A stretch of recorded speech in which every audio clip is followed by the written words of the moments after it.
আসসালামু আলাইকুম প্রিয় দর্শক, জুলাই ঘোষণাপত্র এই জিনিসটা নিয়ে মোটামুটি একটা আলোচনা চলছিল গত বছরের শেষ দিকে, মানে ডিসেম্বরের শেষ সপ্তাহে।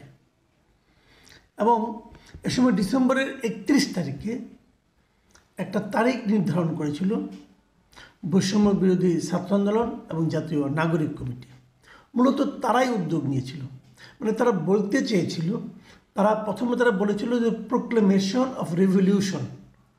তারা জুলাই আগস্টে যে আন্দোলনটা হয়েছিল 2004 সালের, সেটাকে তারা রেভলিউশন হিসাবে অভিহিত করেছিল এবং সেই রেভলিউশনটার একটা প্রোক্লেমেশন থাকা দরকার বলে তারা দাবি করেছিল।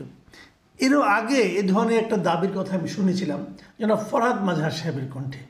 উনিও বলেছেন এই ধরনের একটা ঘোষণাপত্র থাকা দরকার, থাকলে পরে হয় কি, এই যে আন্দোলনটা হলো এটা কেন হলো, কী কারণে হলো এবং এটার আলটিমেটলি গোলটা কি, কোথায় যেতে চায় তার একটা ধারণাপত্র এখানে থাকে, ধারণা দেওয়া হয়। সেদিক দিয়ে এটা একটা দাবি ছিল। কিন্তু এই দাবিটা উঠলো কবে? এই দাবিটা উঠলো আন্দোলন সফল হওয়ার, মানে আন্দোলন সফল বলতে আমি এই বলছি, এটা পরিপূর্ণভাবে সফল কিনা সেটা বলার আরও অনেক সময় লাগবে।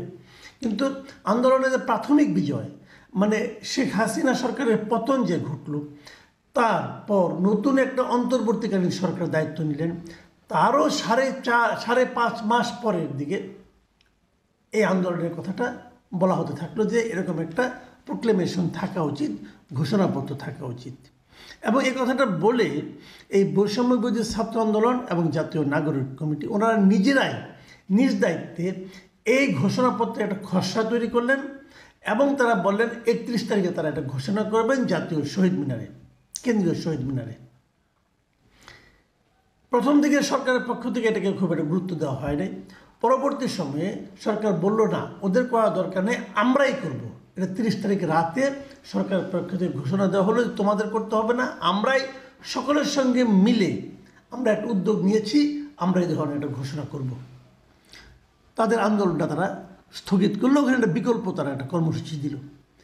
এ পর্যন্ত আমরা মোটামুটি সবাই জানি। এবং ওই বিকল্প কর্মসূচি থেকে এই আন্দোলনকারী, মানে বৈষম্য বিরোধী ছাত্র আন্দোলন এবং জাতীয় নাগরিক কমিটি তারা একটা ডেট দিয়ে দিল যে 15 জানুয়ারির মধ্যে এটা ঘোষণা করতে হবে।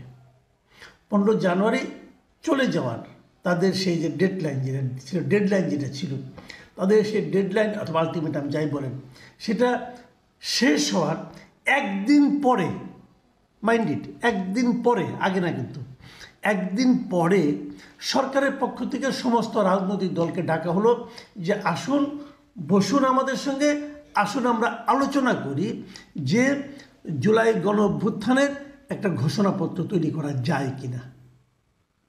প্রথমে বিএনপিতে যাবে কি যাবে না সেটা নিয়ে নানা ধরনের তাদের চিন্তা ছিল। পরে তারা গিয়েছিল, জামাত ইসলামও গিয়েছিল এবং বেশ কয়েকটা রাজনৈতিক দলও গিয়েছিল।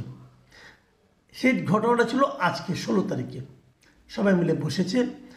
আলোচনাটা কি হয়েছে? আলোচনার যেটা আউটকাম যেটা পেলাম, যে সব শেষে সরকারের আইন উপদেষ্টা তিনি একটা কথা বললেন যে জুলাই ঘোষণাপত্র তৈরিতে পর্যাপ্ত সময় ও কমিটি গঠনের প্রস্তাব এসেছে। মানে মোদ্দা কথা হলো, উনি বলতে চাইলেন যে এটা তড়িঘড়ি করে হবে না, এর জন্য পর্যাপ্ত সময় দিতে হবে এবং একটা কমিটি গঠন করতে হবে। সেই কমিটি গঠনের মাধ্যমে চিন্তা ভাবনা করে, শব্দ চয়ন ঠিকঠাক মতো করে, আলোচনার মাধ্যমে একটা ঘোষণাপত্র তারা প্রণয়ন করবেন। মানে প্রণয়নের প্রয়োজনীয়তাটাকে তারা উপেক্ষা করলেন না। এটা আমিও মনে করি করা যেতে পারে, কিন্তু সেটা তারা করতে আরও সময় নেবেন। তার মানে ওই ছাত্রদের 15 তারিখে যে আলটিমেটাম ছিল সেটা আসলে এভাবে কার্যকর হচ্ছে না। এর আগেও ছাত্ররা একবার রাষ্ট্রপতি পদত্যাগ দিয়ে আলটিমেটাম দিয়েছিল, সেটাও এরকমই ভেস্তে গিয়েছিল। যাই হোক, এরপরে আমি আশা করব ছাত্ররা হিসাব নিকাশ করেই আলটিমেটাম দেবেন। ইচ্ছা হলো আর আলটিমেটাম দিয়ে দিলাম, ব্যাপারটা এরকম হওয়া ঠিক না। আপনাদেরও বুঝতে হবে যে এই কাজটা করতে কতদিন সময় লাগতে পারে। আপনি ইচ্ছা হলো কালকের মধ্যে করতে হবে, পরশুর মধ্যে করতে হবে, এই ধরনের ছেলে মানুষের আবদার রাষ্ট্র পরিচালনার ক্ষেত্রে চলে না রে ভাই, এটা বুঝতে হবে। যাক, আপনাদের অনভিজ্ঞতার কথা আমরা আগেও বলেছি, এবার সেটা আরেকবার প্রমাণ হলো। এখন প্রশ্ন হলো এই মানে মিটিংয়ে বৈঠকে প্রধান উপদেষ্টা ছিলেন, সেখানে রাজনৈতিক দলগুলো যারা বৈঠক করেছে সেখান থেকে আমি একটা বড় অন্যতম বৃহত্তম যে বড় দল বিএনপির পক্ষে সেখানে গিয়েছিলেন সালাউদ্দিন আহমেদ, উনি স্থায়ী কমিটির সদস্য। তিনি বেরিয়ে এসে যে কয়েকটা কথা বলেছেন, এই কথাগুলি একটু আপনারা ধারণা নিতে পারেন উনি আসলে কী বলেছেন। উনি প্রথমে যেটা বলেছেন যে আসলে এই 5 মাস পরে এসে এ ধরনের একটা ঘোষণাপত্রের আদৌ কোনো কি দরকার আছে, এটা তো প্রশ্ন, একটা প্রশ্ন।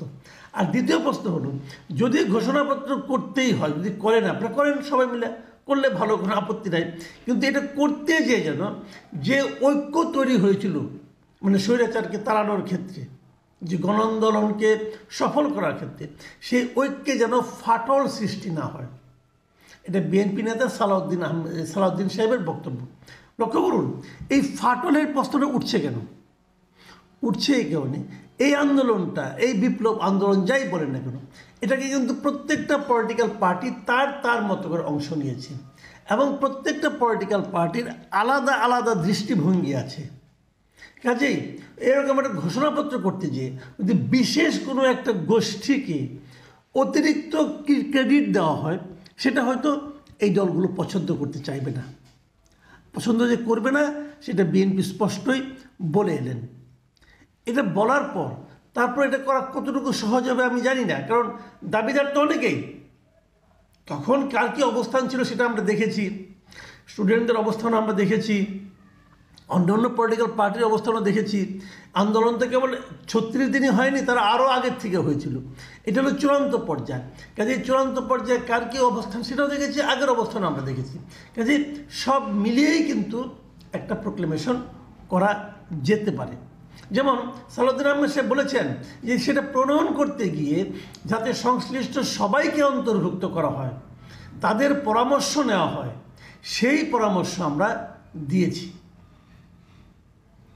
বিষয়টা কিন্তু ক্লিয়ার। এখন এই পরামর্শ কতটুকু মানা হবে, কতটুকু মানা হবে না, এটা কিন্তু আগামী দিনগুলোতে বোঝা যাবে। কিন্তু তারও আগে আমি আরও একটা কথা বলতে চাই। সেই বিষয়টা হলো যে এই যে তারা যে ঘোষণাপত্র একটা খসড়া তৈরি করেছিল ছাত্ররা, সেখানে কি ছিল এটা আপনাদের একটু জানা দরকার। সেগুলো তো তারা মানলে তো হয়েই যেত, এবার তারা তো মানেনি, তারা বলছে এটাকে আরও চেঞ্জ করতে হবে। কী ছিল সেগুলো আপনাদের আমি একটু পড়ে শোনাতে চাই। আমরা প্রহসনের নির্বাচনের মাধ্যমে গঠিত সংসদ ভেঙে দেওয়ার আহ্বান জানাচ্ছি এবং ছাত্র জনতার পক্ষ থেকে রাষ্ট্রের নিরাপত্তা, স্থিতিশীলতা ও অখণ্ডতা রক্ষার্থে ডক্টর মোহাম্মদ ইউনূসের নেতৃত্বে একটি অন্তর্বর্তীকালীন সরকার গঠনের আহ্বান জানালাম।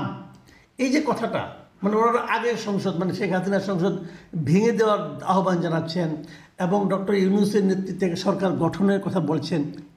এই ঘোষণাপত্রটা ওরা বলেছেন যে কার্যকরী হবে গত বছরের 5 আগস্ট থেকে। কিন্তু 5 আগস্টে কিন্তু এ ধরনের কিছু হয়নি।